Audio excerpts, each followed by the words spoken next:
आज से करीब 10 साल पहले चलते हैं। 2014 नवंबर दिसंबर का महीना था।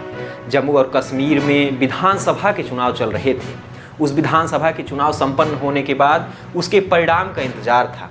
परिणाम का दिन आया और परिणाम में जब वोटों की गिनती होने लगी तो इस बार कुछ अलग नज़ारा देखने को मिल रहा था।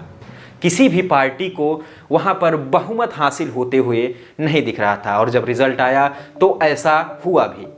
उस विधानसभा चुनाव में सबसे बड़ी पार्टी बनकर निकली थी पीडीपी यानी पीपुल्स डेमोक्रेटिक पार्टी, जो पार्टी मुफ्ती मोहम्मद सईद की थी। इसे मिले थे सिर्फ 28 सीटें। दूसरे नंबर पर देखें तो भारतीय जनता पार्टी को 25 सीटें मिली थी और वहां की बड़ी पार्टी नेशनल कॉन्फ्रेंस यानी फारूक अब्दुल्ला की पार्टी को सिर्फ 15 सीटें ही प्राप्त हो पाई थी।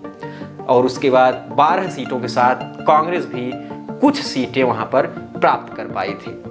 ऐसा नज़ारा देखने को मिला कि कोई भी अकेली पार्टी अपने बल पर सरकार बनाती हुई नहीं दिख रही थी। नमस्कार दोस्तों, आप देखना शुरू कर चुके हैं एसवीएससी द एजुकेशन का in the news focus program. उन सभी साथियों से विशेष निवेदन है जो पहली बार चैनल पर हैं या चैनल को सब्सक्राइब नहीं किए हैं, वो चैनल को एक बार सब्सक्राइब जरूर कर लें। सब्सक्राइब करने के साथ वीडियो को लाइक भी अवश्य करिएगा।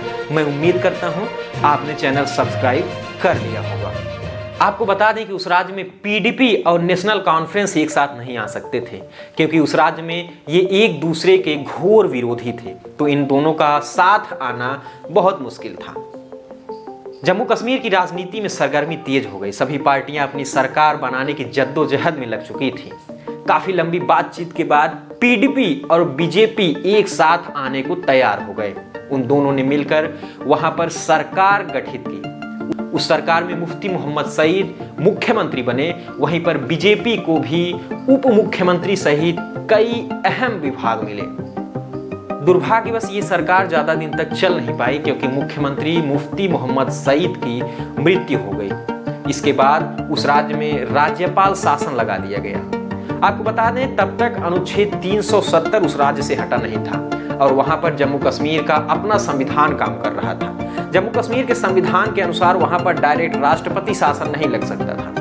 वहां पर यदि सरकार बनाने की स्थिति नहीं है तो वहां पर सबसे पहले जम्मू कश्मीर के संविधान के अनुसार 6 महीने तक राज्यपाल शासन घोषित रहेगा। उसके 6 महीने के बाद ही अनुच्छेद 356 का प्रयोग हो सकता था। लेकिन कुछ दिन बाद पीडीपी और बीजेपी फिर से एक बार साथ आए। इस बार कमान संभाली मुफ्ती मोहम्मद सईद की बेटी महबूबा मुफ्ती। महबूबा मुफ्ती जम्मू कश्मीर की मुख्यमंत्री बन गई।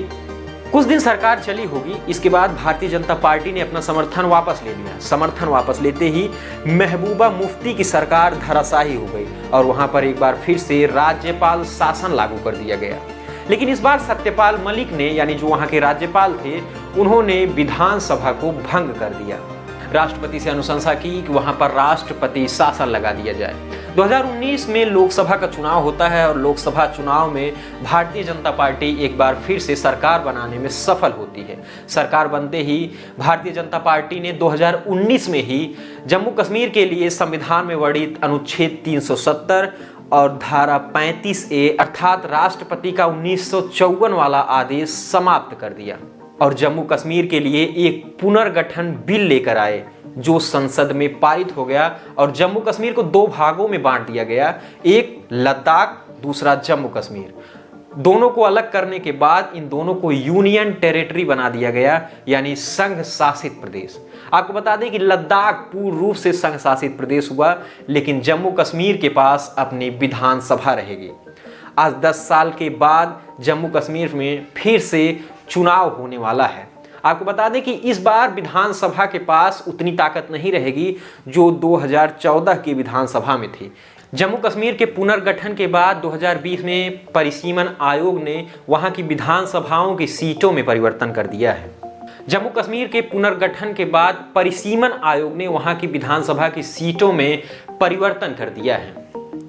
परिसीमन आयोग ने जम्मू कश्मीर की सीटों को बढ़ाकर 114 कर दिए हैं, जिसमें 90 सीटें जम्मू और कश्मीर में और साथ ही साथ 24 सीटें पीओके यानी पाक अधिकृत कश्मीर वाले शामिल किए गए हैं। आपको बता दें कि 24 सीटें हमेशा से जम्मू कश्मीर की विधानसभा में खाली रहते हैं। वो 24 सीटें पाक ऑक्युपाइड कश्मीर की सीटें हैं। परिसीमन आयोग ने अपनी रिपोर्ट में जम्मू क्षेत्र के 6 सीटें बढ़ाते हुए 37 से 43 और कश्मीर घाटी में 1 सीट का इजाफा करके 46 से 47 सीट कर दिया है।